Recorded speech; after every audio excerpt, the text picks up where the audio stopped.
Hello everyone and welcome all of you to Unacademy, a platform that has helped thousands of students across the country to crack toughest of examinations with the help of top educators, quality content, and not to forget the great learning experience. Therefore, here I welcome you on Unacademy to crack 9th and 10th examination with the access to unlimited live and recorded courses from India's best educators.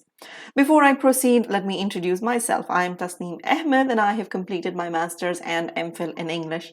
I have also been certified in TESOL and I have trained 1,000 plus students. I also have 8 years of professional teaching experience. Therefore, be rest assured you are in good hands. Well, today's topic is simple future. We started learning about tenses a few days ago, almost a week ago, and we have been learning tenses, the present tense and the past tense, and today we will be starting with the future tense. Before I talk more about simple future, let me tell you what you can expect with Unacademy. Well, Unacademy offers you daily live classes where you can chat with your educator, engage in discussions, ask your doubts, and answer polls, all while the class is going on. Number 2, you have live tests and quizzes where you can evaluate your preparation with our regular mock tests and quizzes and get detailed analysis on your performance. Number 3, you have structured courses. All our courses are structured in line with your exam syllabus to help you prepare for it. Number 4 is the most important one of all, which is the unlimited access that you will be granted upon buying the subscription with Unacademy.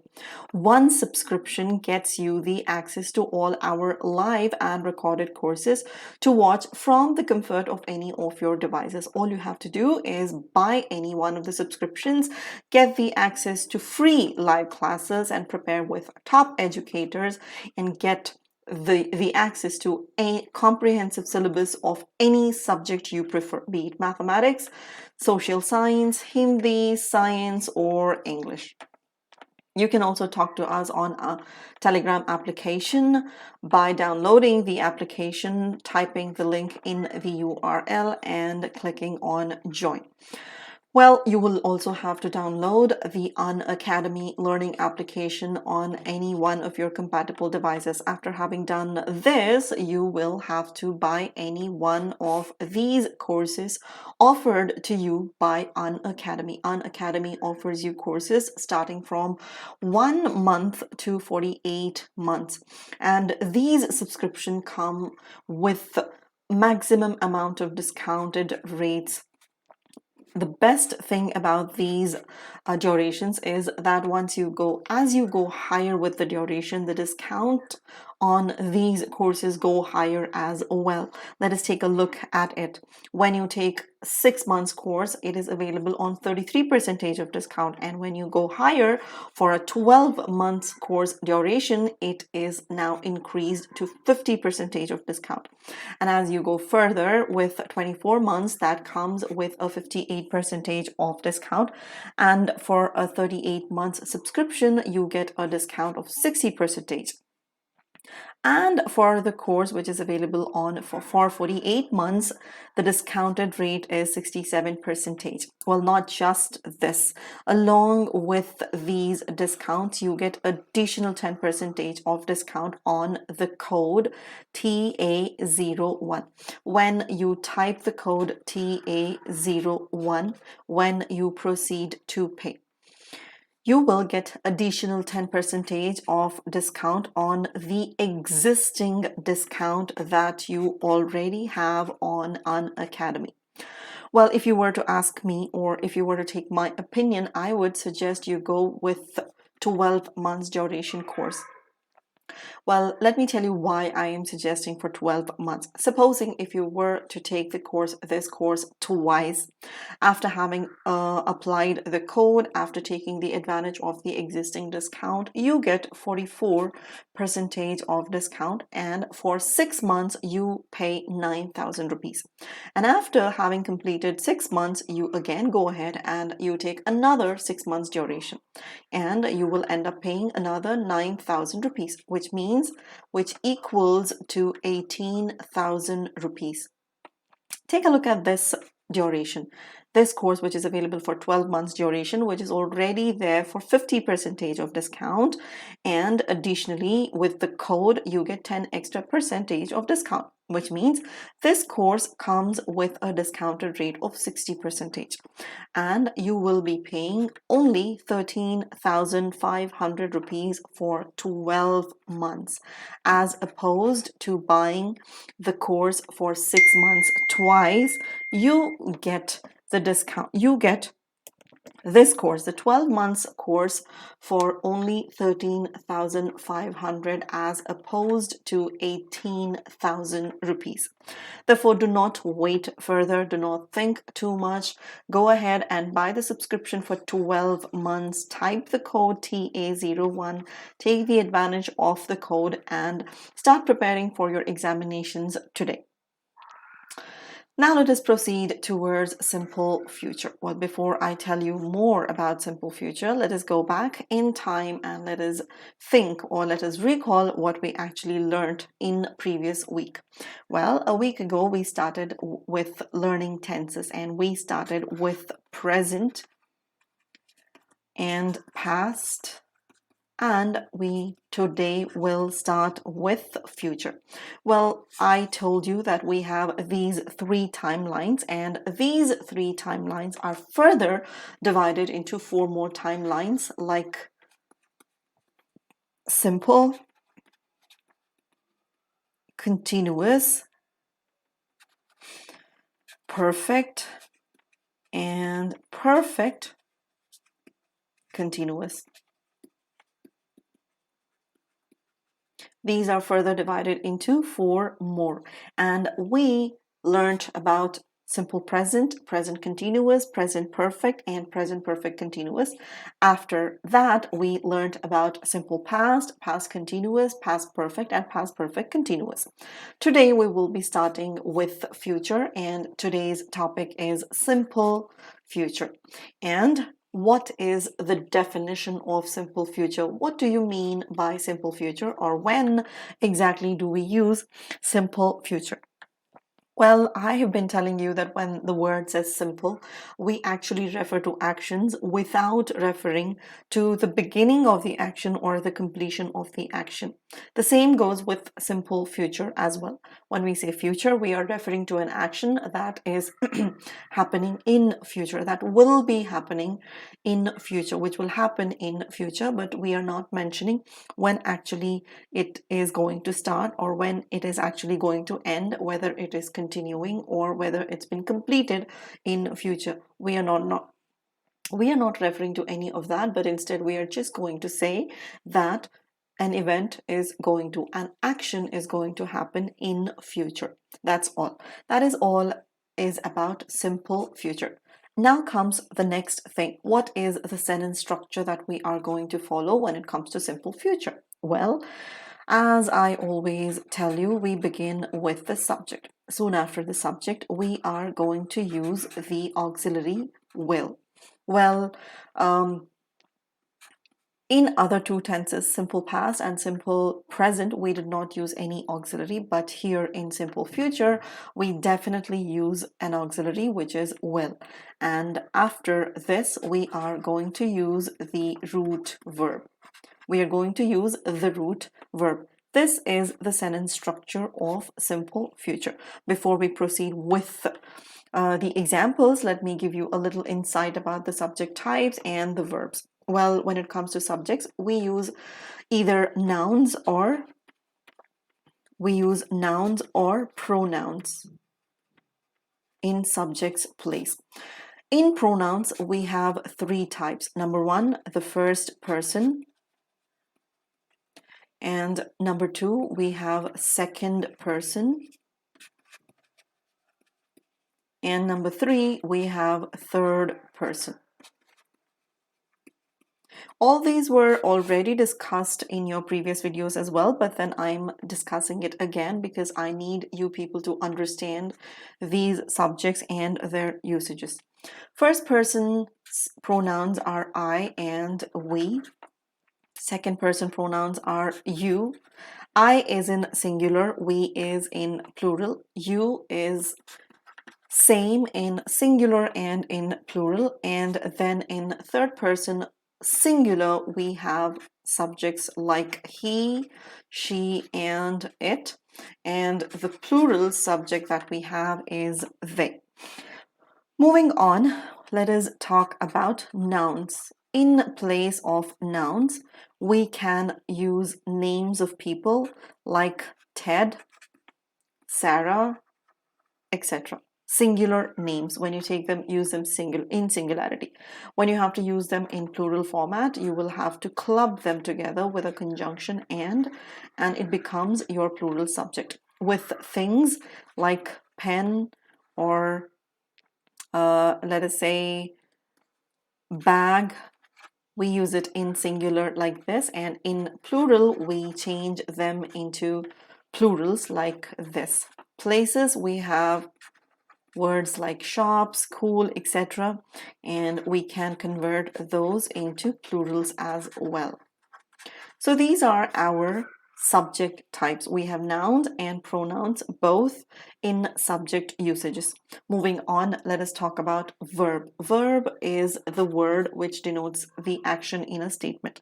We have two types of verbs. Number one, which is referred to as main verb, and number two, which is referred to as auxiliaries.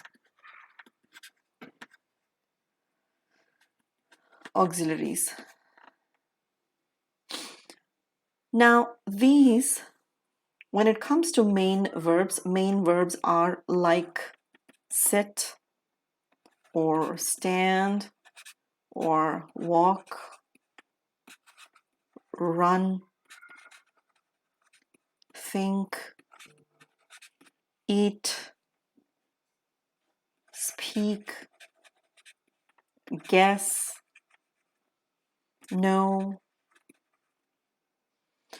etc., etc., etc. Well, I cannot bring in all the main verbs over here, but I'm pretty sure these examples are enough for you to understand. These types of verbs are called as main verbs.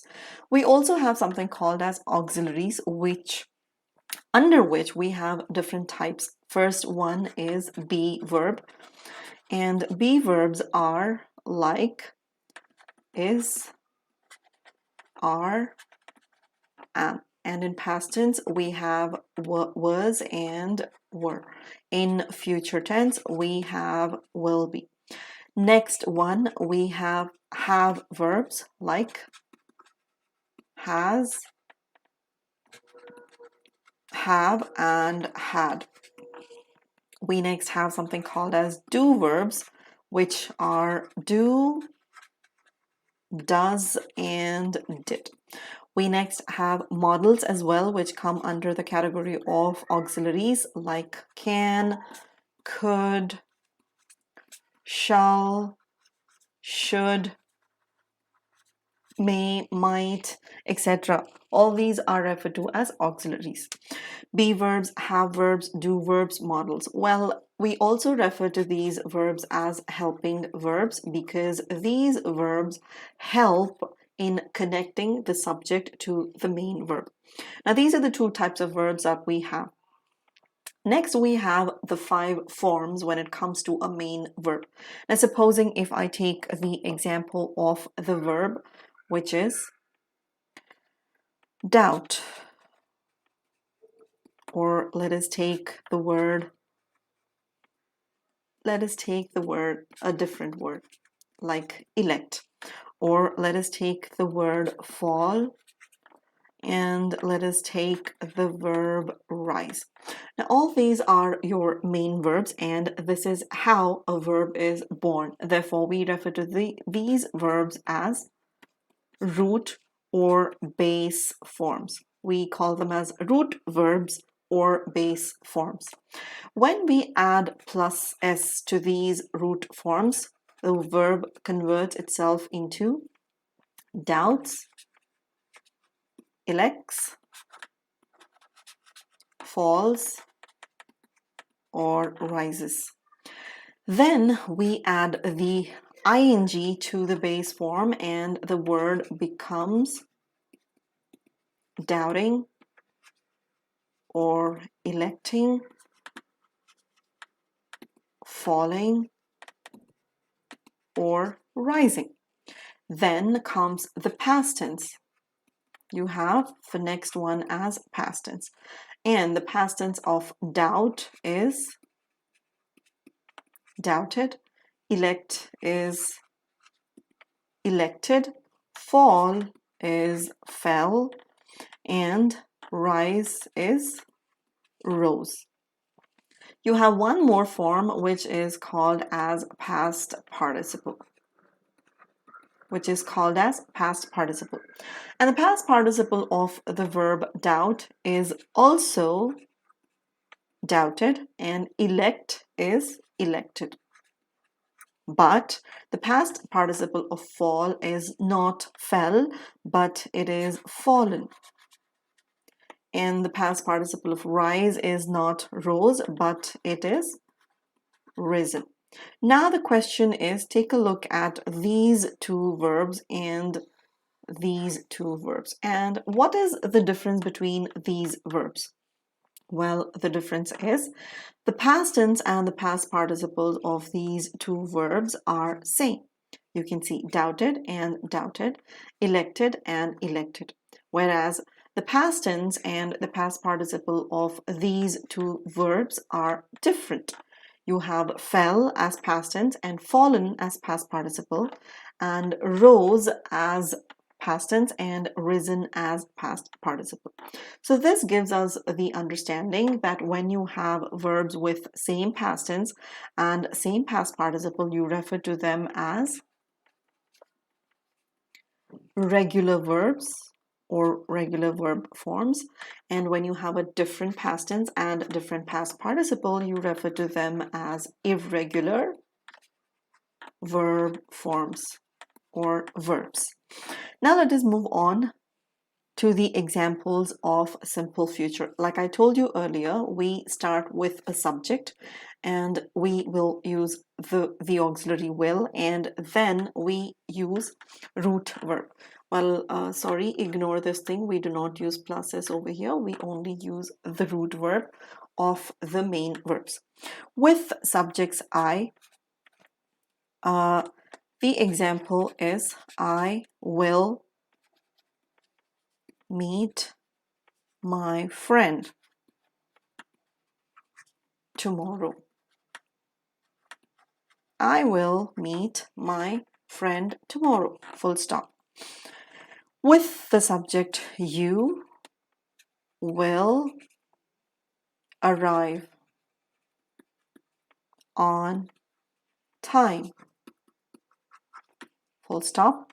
With the subject we will call them tonight. And with the subject they will inform the authorities. And there goes the full stop. Well, here, like I told you, the sentence structure. We have I, you, we, and they.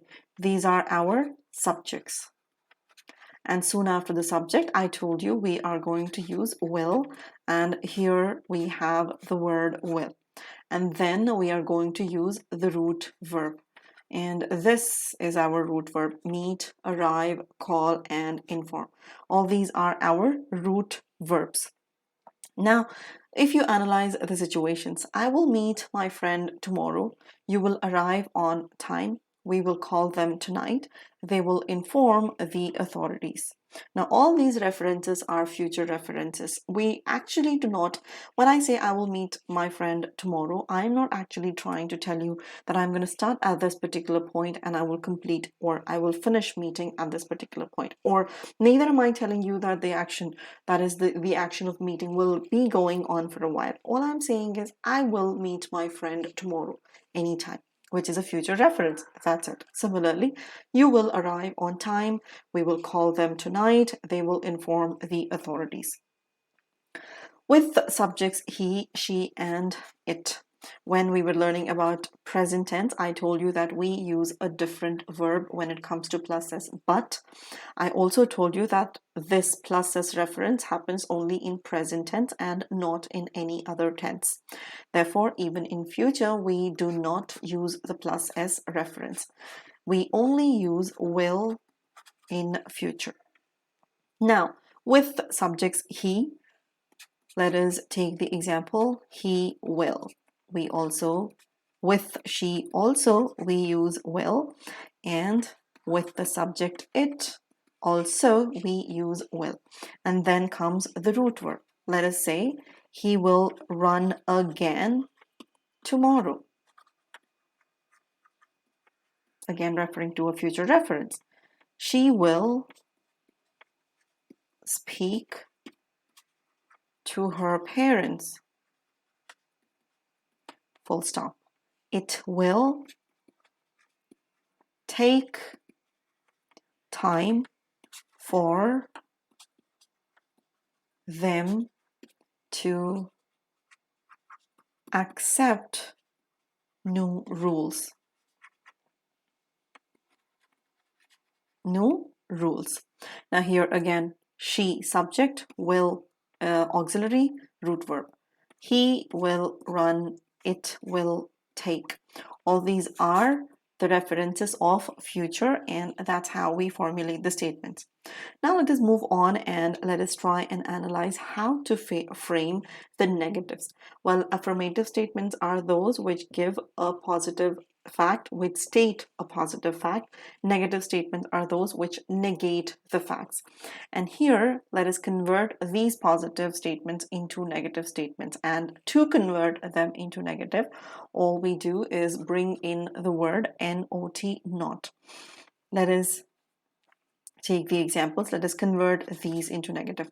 I will not meet my friend tomorrow. There you have negated the fact. Next one is you will arrive on time. How do you negate it? You will not arrive on time. We will not call them tonight. The next one with the subject they will not inform the authorities.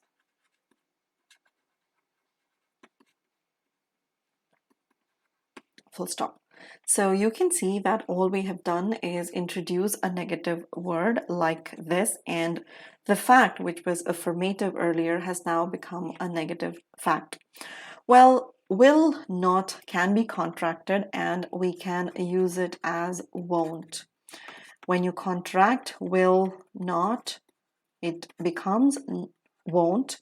And let me tell you, I have been telling you time and again that contractions are used only in informal situations and in speaking. When it comes to writing, you actually do not use contracted forms. These forms are only used in your speaking and in your informal situations alone. Other than that, you do not use the contractions. For academic purposes, you stick to the split versions. But the contracted form is won't. Will not becomes won't. With the subjects he, she, and it, we do the same thing. We introduce the negative word. He will not run again tomorrow. Full stop. She will not speak to her parents. Similarly, it will not take time for them to accept new rules. So there you have negated the facts. Now let us move on and learn how to frame questions. And we have two types of questions. And the first one is yes or no question. Yes or no questions are those types of questions which demand the answer as either yes or no. Now, to frame these questions, we have a sentence structure. We begin with an auxiliary, and soon after the auxiliary, we have the subject, and we have the root verb over here. Let us see how. So, I will meet my friend becomes will I meet my friend tomorrow? Will I meet my friend tomorrow? Do not forget to put the question mark because this is a question and a question requires a question mark at the end. With the subject you, it is the same procedure. Will you arrive on time? Question mark. Will we call them tonight? Question mark. Will they inform the authorities? The authorities. There you go, the question mark. Will I meet my friend tomorrow? Will you arrive on time? Will we call them tonight? Will they inform the authorities? And the answer is either yes or no. Will you arrive on time? Yes, I will. No, I will not. Now moving on with the subjects he and she also, we bring the auxiliary here and we will formulate our question. Will he run again tomorrow? Full stop. Again here, will she speak to her parents? And will it take time for them to accept new rules?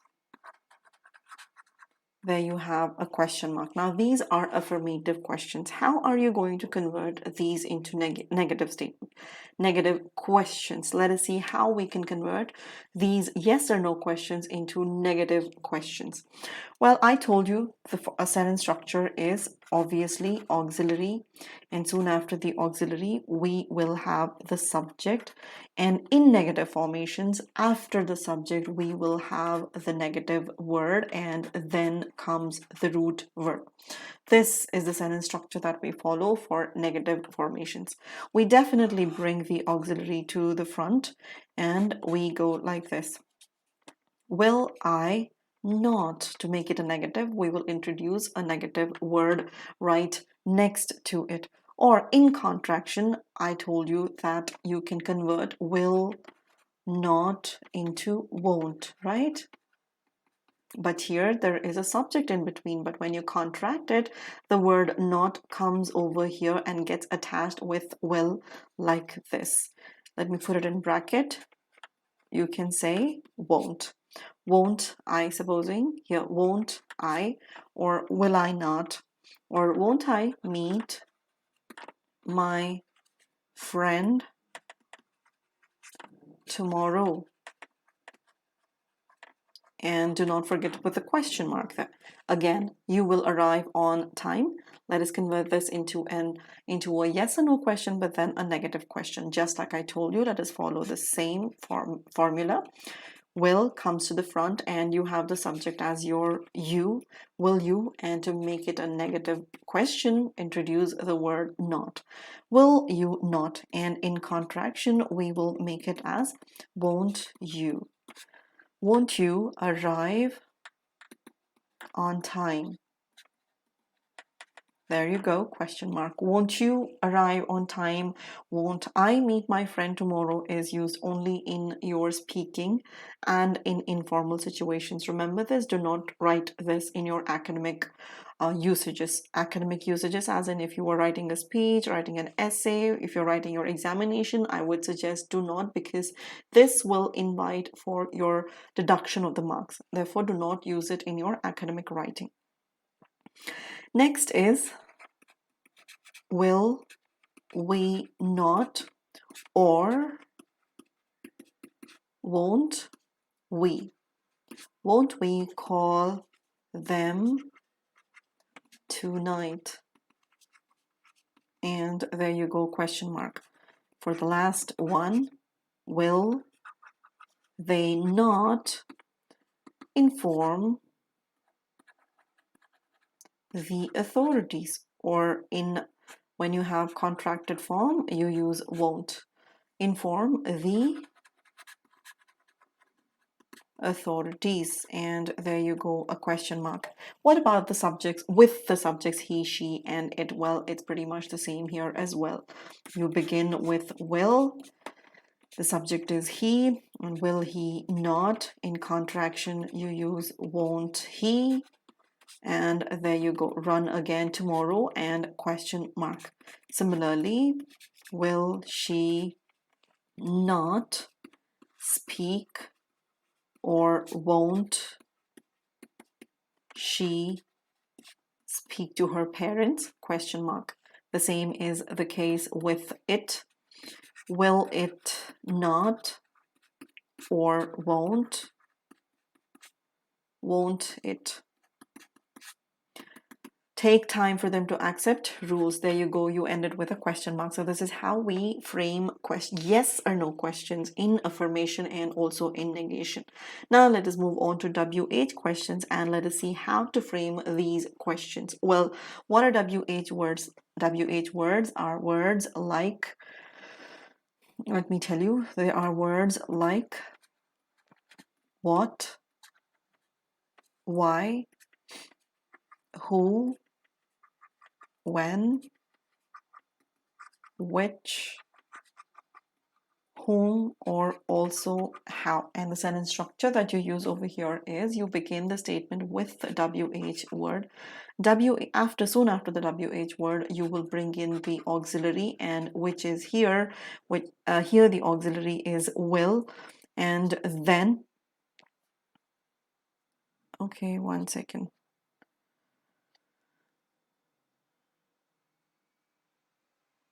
Okay, so like I was saying, WH questions, you use WH word and then auxiliary, and after the auxiliary you bring in your subject, and after the subject you have your root verb. Now how can we frame a question over here?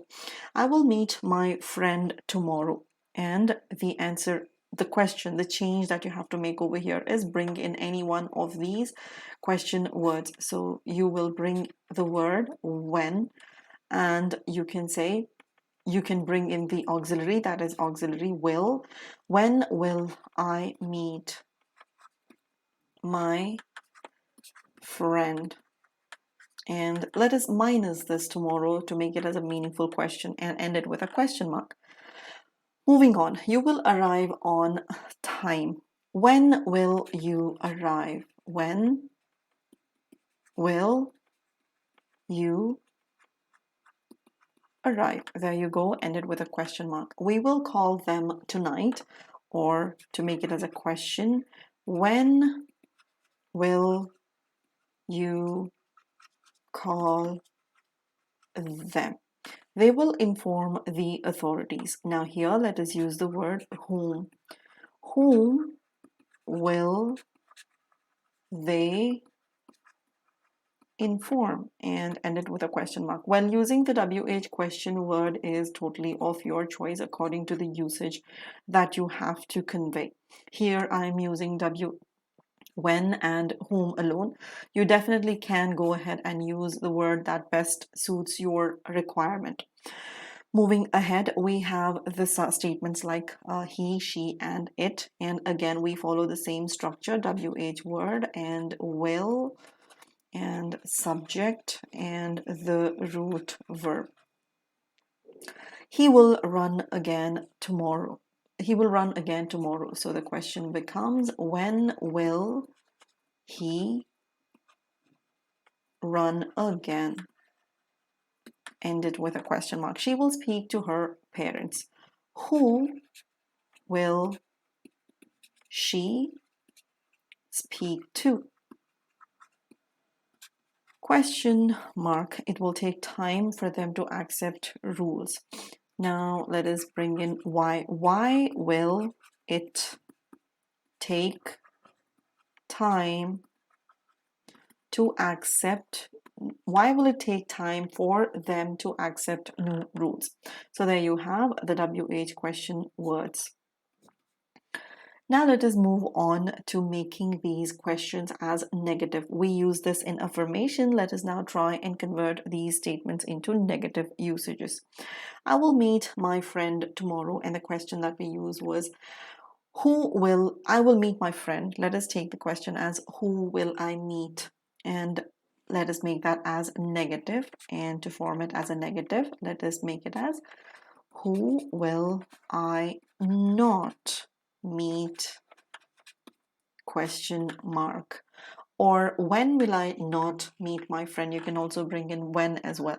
Who will I not? When you take the sentence structure over here, you have WH word and then you have will and then you have the subject and then the negative word and then your root verb. Converting that into contraction. When you convert will and not, it becomes won't. So you can convert this as, who won't I meet? Who won't I meet tomorrow? Who will I not meet tomorrow? Next is, you will arrive on time.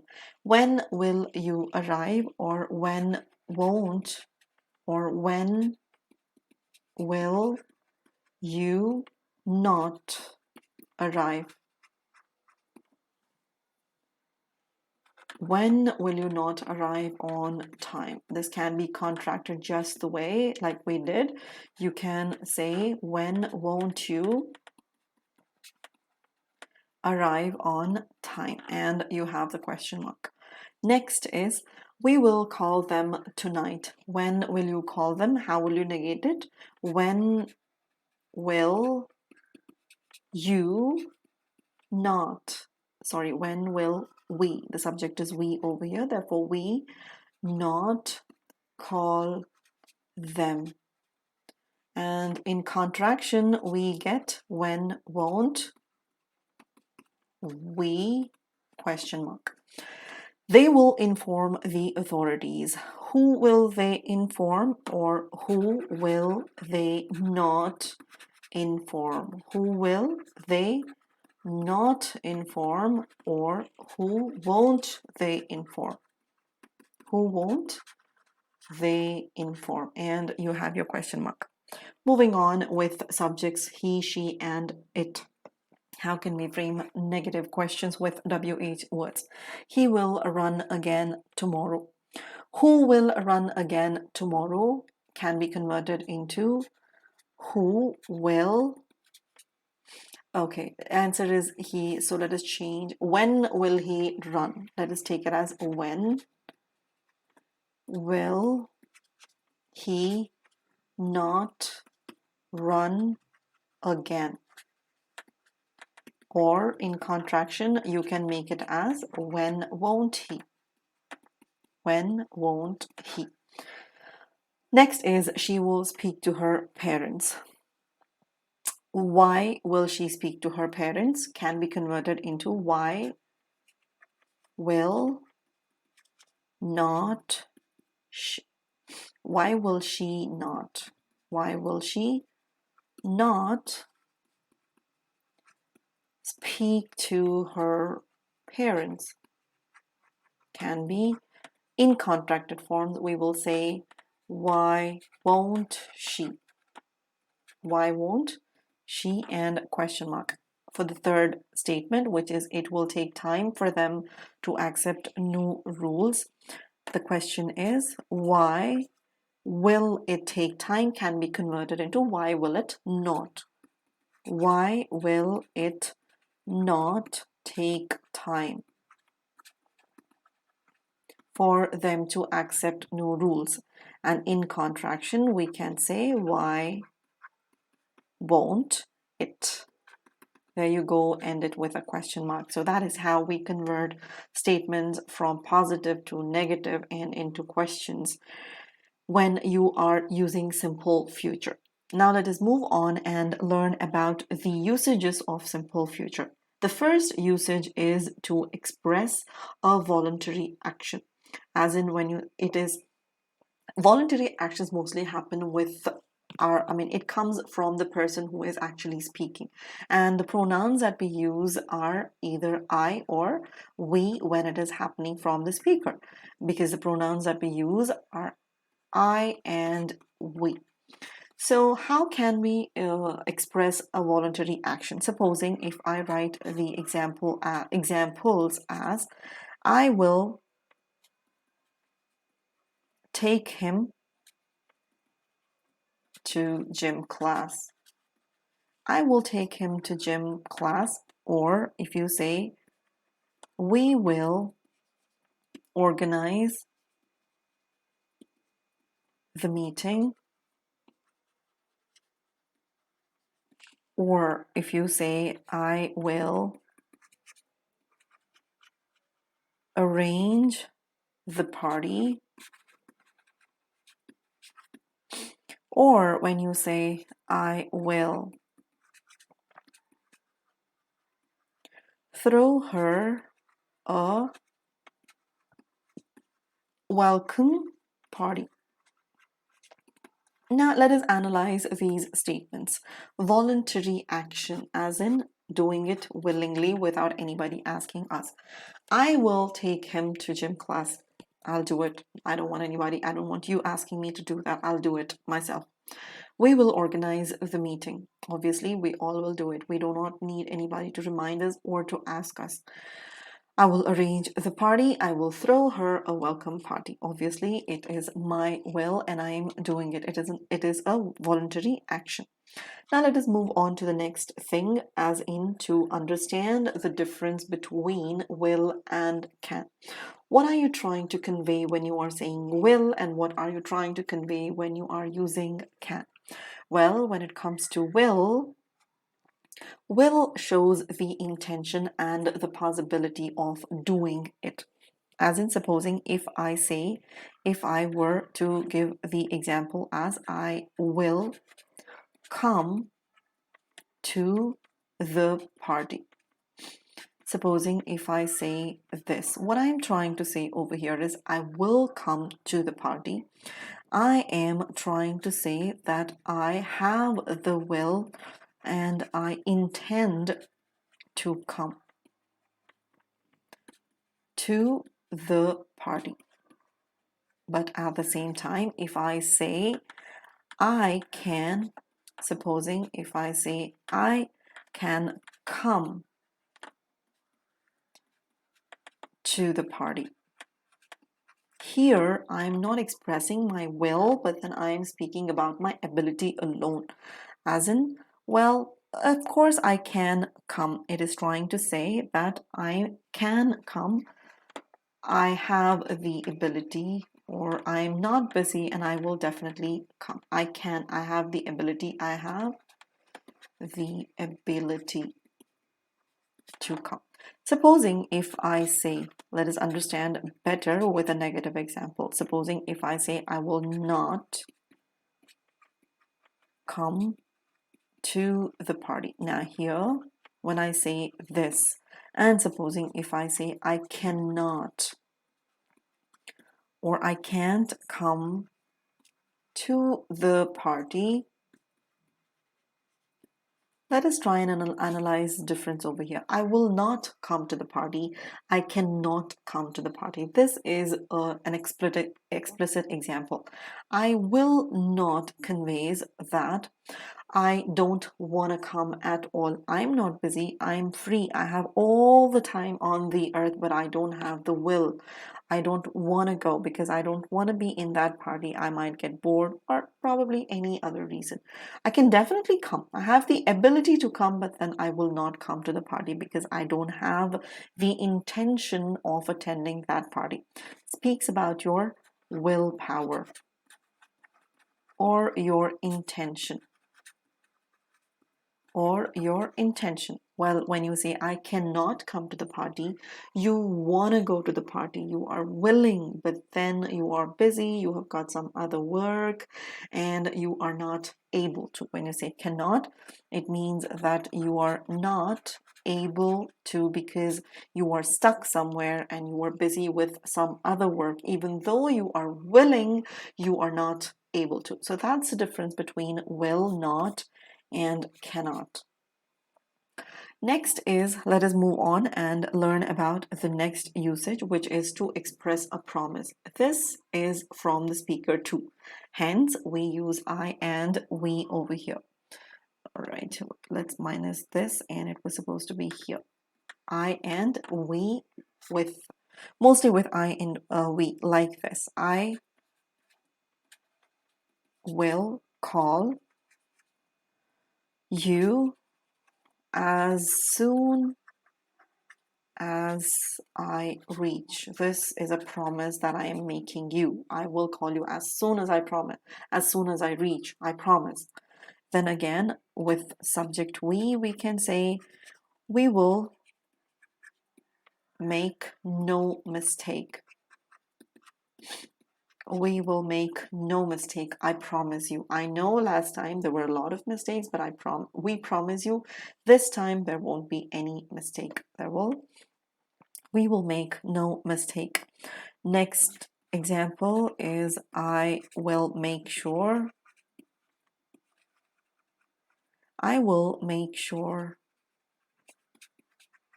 everything is organized. I promise. I will make sure everything is organized. I promise you that. So when you are promising something, you again use future, simple future like this. The next usage is with, we use simple future with words like I think, I'm sure, I believe, I suppose, and also probably. Let us see how can we use it. Well, we say, I think I will leave now. I think I will leave now. You are thinking about leaving. That is why you use I think.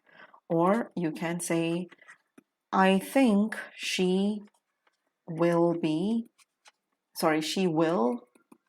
win the contest. I think she will win the contest. And next is with I am. I am sure. I'm sure you will forget it. You will forget it.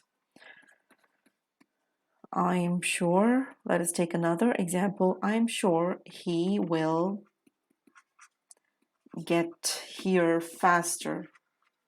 Get here faster. And with I believe it will, it will fall asleep. Referring to a dog or a cat, I believe it will fall asleep soon. And another example, we can take it as I believe they will come next Sunday. All these references like I think, I'm sure, I believe, all these are used to express what you think about in your head. These are your expressions, the thoughts or your opinions. These are your opinions which you are expressing, but then expressing it in simple future. We also use I suppose. I I suppose, again, when you are thinking, when you are presenting your opinion, you use I suppose. I suppose I will take a nap. I suppose I will take a nap because I feel really tired. You can also say, I suppose she will arrive anytime. Anytime. With probably, how can we use probably? Probably is also, again, when you're not sure, but then you're only presenting your opinion, you use probably, and you say, probably I will call her. Call her tomorrow. Another example would be probably she will accept the offer. The offer. So these are our usages with I suppose, I believe, I think, I'm sure, probably. All these are used in simple future. Now let us take a quick look at all the simple tenses. How many tenses did we learn? Well, we have 3 simple tenses. Number 1, we have simple present, and we have simple past, and then we have simple future, which we just learned. Simple future, simple past, and simple present. Well, when we say simple, in a nutshell, in all the 3 tenses, the moment we say simple, we are referring to an action that is being mentioned simply without referring to the beginning or the ending of the action. Simple present refers to simple daily habitual action. Simple past refers to a completed action. Simple future refers to an action that will happen in future. The sentence structures are: in simple future, we use subject. Soon after the subject, we use the root verb or the plus s verb. Root verb is used with subjects like I, you, we, and they, and plus s is used with subjects like he, she, and it. And root verb for this. Simple past takes the structure as subject, and soon after the subject, it is going to be your past tense. And simple future takes subject and it uses an auxiliary over here, unlike simple past and present. You can see there is no auxiliary over here. Soon after the subject, you have the root verb, and soon after the subject, you have the past tense. And here in simple future, you have subject, and then you have will, and then you will end it with a root verb. You can say I walk, or you can say she walks. In past tense, we can say I walked, she walked. And in future, we are going to say I will walk, or she will walk. Here. Now you can see with subject I, we have used the root verb, and with subject she, which is a third person singular, like I told you here, we use walks. That is the plus s verb. She walks becomes she walked, and then she will walk. In past tense and in future tense, there is no reference of plus s. It is only applicable in simple present and in past continuous alone. Otherwise, this is the structure that we follow in simple tenses: simple present, simple past, and simple future. There you have. Now let us move on and end this session. Well, that is all about simple future. And do leave your comments below and let me know whether you have understood the usage and the structure or not. Subscribe for the channel and make sure you hit that bell icon, and make sure that you are taking the advantage of the code TA01 to avail that extra 10% of discount on the subscriptions. Do join our Telegram group for the latest updates on our upcoming videos. Let us crack CBSE 9th and 10th examination with Unacademy. Bye-bye.